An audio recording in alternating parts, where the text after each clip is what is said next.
Estoy grabando, ya está. Ahora sí, volvemos a compartir. Aquí está, compartir. Ok. Entonces, los primeros antecedentes vienen desde la Revolución Inglesa, la Carta Magna de 1215, pues eso también es un antecedente, la Constitución Americana, la Declaración de los Derechos del Hombre y del Ciudadano, y todo el bagaje que tienen los sistemas liberales de derechos humanos que surgieron entre el siglo XVIII, XIX, hasta llegar al nuestro. Ahora bien, realmente el problema con los derechos del hombre es que hay tres posiciones en el derecho internacional. Los que los niegan, basados en la posición de Treppel, en el sentido de que no los sujetos del derecho internacional público son solamente los estados y los organismos internacionales, no las personas. Hay algunos que los aceptan.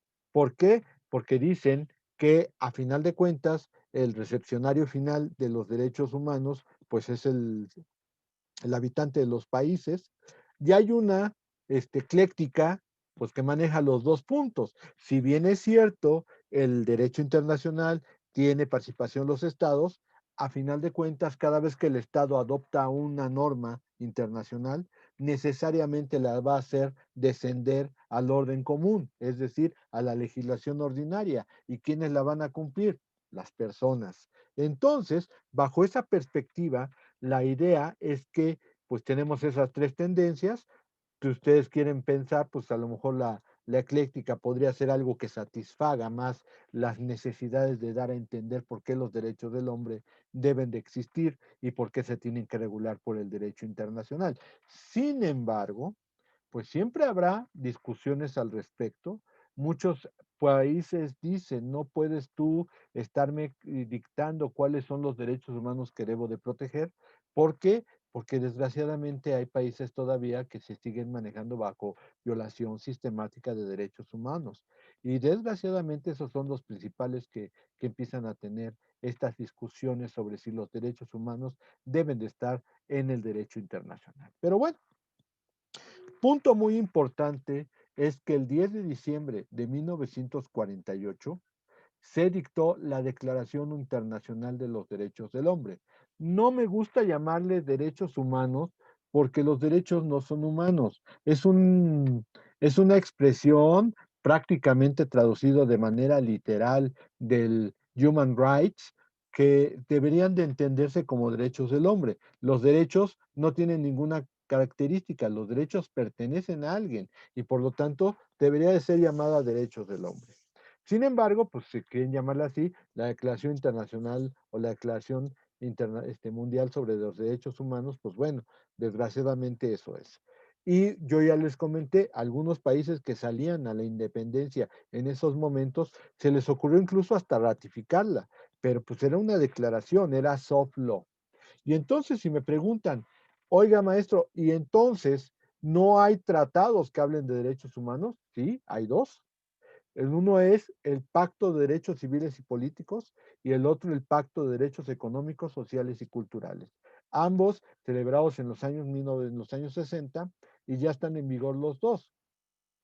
Técnicamente, el Pacto de Derechos Civiles y Políticos es el que establece, por ejemplo, libertad de expresión, libertad de tránsito, libertad de reunión, libertad de, este, de, de tránsito y eje de expresión, libertad para poder mandar correo. Hay algunos otros derechos de libertad por ahí que se pueden manejar. Ahí es donde, por ejemplo, se van los derechos de seguridad jurídica, que tiene que haber un proceso bien fundado, que tú debes de procesar con la presunción de inocencia, que el procedimiento tienes que tener tu abogado, que si no tienes para el abogado, pues el Estado te tiene que proporcionar uno, y esos son el tipo de derechos que están en los pactos de derechos civiles y políticos.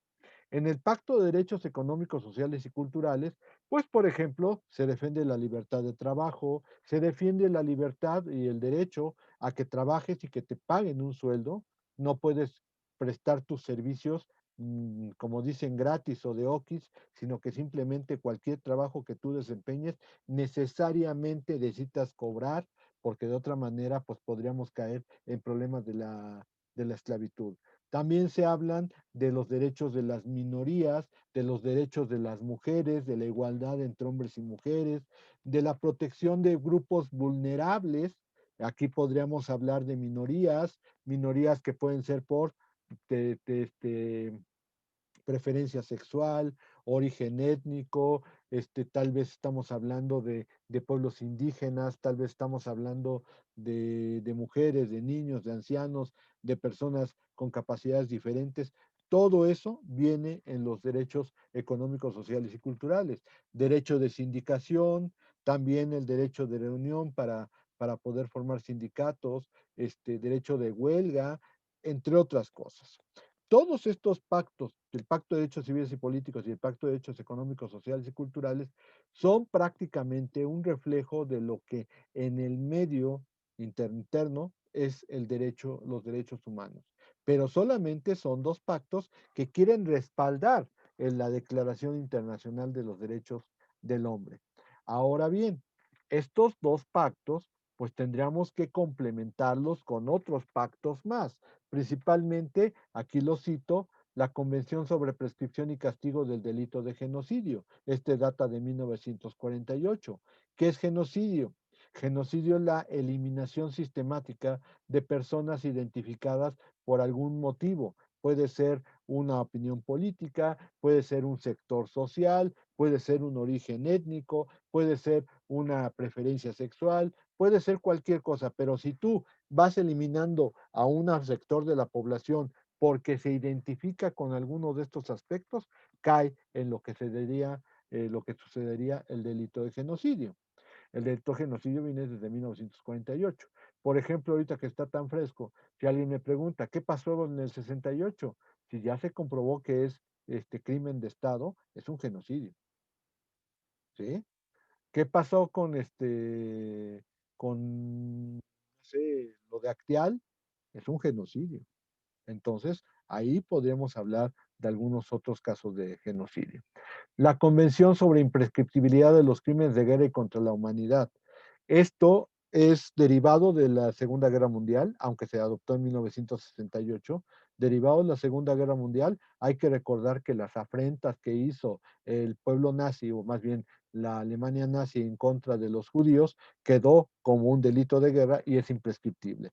Ya es muy difícil, no quiero decir que no exista, pero ya es muy difícil pensar que todavía ande por ahí un general o un soldado o un oficial nazi escondido, porque eso ya pasó en 1948, o sea, ya pasaron más de 60 años, un poquito menos de 60 años, y todavía están los crímenes de guerra de ese momento, todavía están vigentes, entonces, porque son imprescriptibles. También tenemos la Convención para la Eliminación de todas las formas de discriminación racial, esto también conllevado a el sistema de apartheid en Sudáfrica. La Convención sobre el Estatuto de Refugiados, que es de 1951. Nosotros pertenecemos a esta convención, pero la figura del refugiado apenas se estableció en la ley hasta mediados de los años 80, o sea, tenemos un atraso muy grande en ese sentido.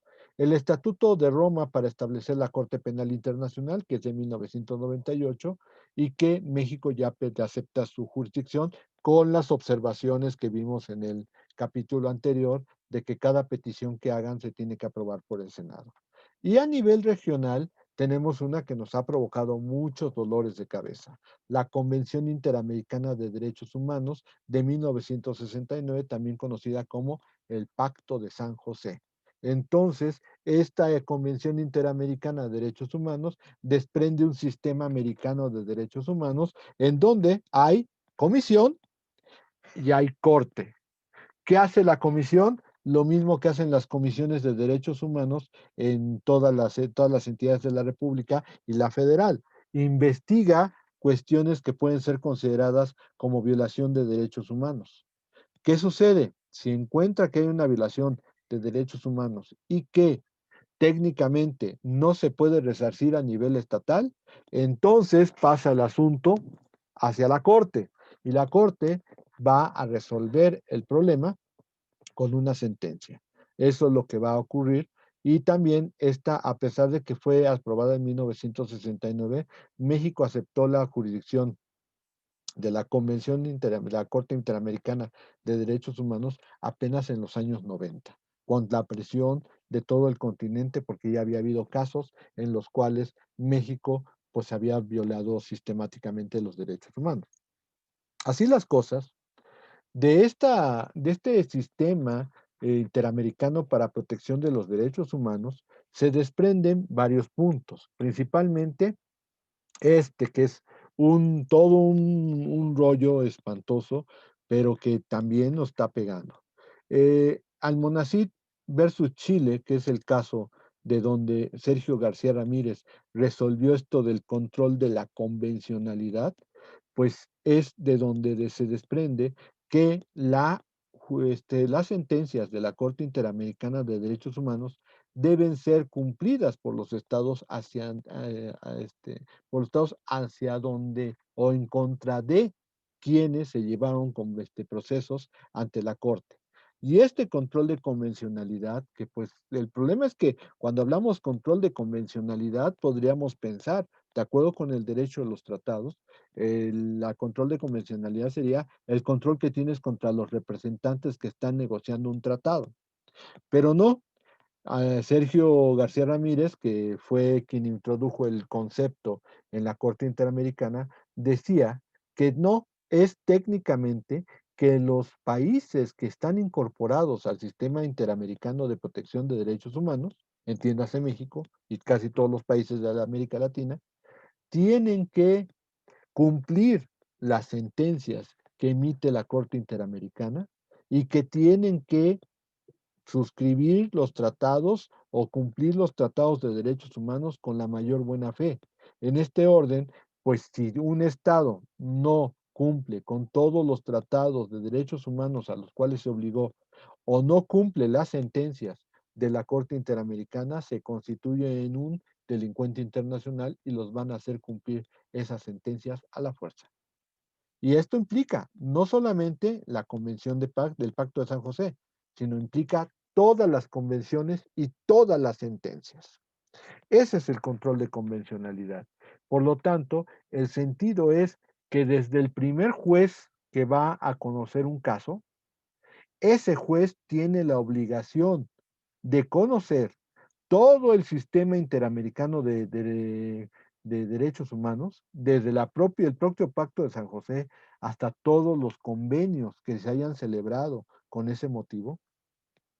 Y también tiene que conocer todos los tratados y todas las sentencias que se hayan emitido con motivo de derechos humanos. Esto es lo que se conoce como el control de convencionalidad. El control de convencionalidad se confunde con el control de constitucionalidad. Control de constitucionalidad, su nombre lo indica, que los actos estén de acuerdo con la Constitución. El control de convencionalidad no es un control de constitucionalidad. Técnicamente el control de constitucionalidad lo tiene la Suprema Corte y prácticamente todo el sistema o todo el Poder Judicial Federal. Pero el control de convencionalidad todavía se maneja más complicado porque es a nivel difuso. ¿Qué quiere decir difuso? Que aunque sea un juez de cuantía menor, aunque sea un juez de cuantía menor, tiene que conocer todas las convenciones y todas las sentencias de la Corte Interamericana y debe de aplicar la ley con base en esas convenciones o en esas sentencias. Por eso precisamente, señores, el punto del artículo primero y la famosa reforma del 2012 dice, de 2011, perdón, dice que los tratados de derechos humanos deben ser aplicados incluso prácticamente al mismo nivel de la Constitución. Ya sabemos que, de acuerdo con la jurisprudencia, eso se perdió. Eso no sucede. ¿Por qué? Porque técnicamente la problemática del artículo 133, lo decidió la Corte de que no, si hay un tratado de derechos humanos que se contrapone con la Constitución, se tiene que respetar la Constitución. Pero ahí el problema es que si esto trepa más, si esto se extrapola a nivel internacional, va a llegar ante la Corte Interamericana y cuando llegue ante la Corte Interamericana nos van a meter una sentencia, como nos han metido ahorita como 5 o 6 sentencias, que nos va a doler y nos va a doler mucho. Por eso es precisamente que casi todos los problemas, todos los sistemas judiciales, tanto estatales como federales, les han tenido que dar todos cursos sobre control de convencionalidad y prácticamente se tiene en la Suprema Corte de Justicia un extracto de todos los tratados de derechos humanos que tiene que revisar el juez cuando haya un problema involucrado de derechos humanos y que se tenga que resolver conforme a un tratado. Ahí está el problema del control de la convencionalidad. Y como es difuso, a diferencia del control de constitucionalidad que lo hacen los órganos federales, pues aquí el problema es que es difuso. Y de tal manera, jueces de primera instancia, jueces orales, funcionarios administrativos, el Ministerio Público debe manejar control de convencionalidad. Entes administrativos, cualquier procedimiento administrativo tiene que llevar control de convencionalidad. Ya no digamos el Tribunal Federal, el Tribunal de Justicia Administrativa, también tiene que conocer control de convencionalidad. Cualquier funcionario que pueda dañar de los derechos humanos de las personas con sus decisiones, tiene que llevar control de convencionalidad. Entonces, ese es el punto por el cual realmente estamos tan emproblemados, principalmente porque ahora los abogados, porque esto tiene que ser a nivel de órgano aplicador del derecho, y si el abogado va a tener que buscar en el derecho la forma de acomodar un control de convencionalidad, pues también a ustedes les toca chamba porque tienen que ir a buscar el tratado, tienen que explicar cómo se debe aplicar el tratado a su caso y entonces lo tienen que presentar ante el juez y el juez no va a tener otra opción más que seguir la investigación, hacerlo, obtenerlo, conseguirlo, a ver cómo le hace, interpretarlo y después ya dará su resolución. Pero el control de la convencionalidad, por eso es difuso. ¿Ok? Muy bien. Y con esto se acabó. Terminamos el tema 4. ¿Cómo la ven? ¿Ok? Muy bien. Nos quedan 5 minutos de esta sesión. Entonces, les preguntaría, ¿alguien tiene alguna pregunta antes de que nos vayamos al Facebook Live? En el Facebook Live, me pueden hacer las preguntas también que quieran. Nada más acuérdense que ahí, pues es cuando sale el mensaje por el chat y entonces les voy contestando conforme va apareciendo en el chat. Pero ahorita, ¿tienen alguna que se pueda contestar en 4 minutos? ¿En 3? Yo, profesor. Dígame. Eh, no me quedó muy claro el por qué su postura con respecto a por qué, en su opinión, está mal el término humano cuando se habla de los derechos. Porque los derechos no deben de tener una categoría. Los derechos son de alguien. O sea, si pertenecen a alguien, entonces deberían ser derechos del hombre. Lo que pasa es que es una traducción literal del anglosajón Human Rights, que técnicamente en inglés debería entenderse como derechos del hombre, pero traducido literalmente, pues dicen derechos humanos. Primero, derechos humanos. ¿No le parece como que es una expresión vaga? Derechos humanos. Es como decir derechos femeninos. ¿A qué se refiere? Derechos masculinos. ¿A qué se refiere?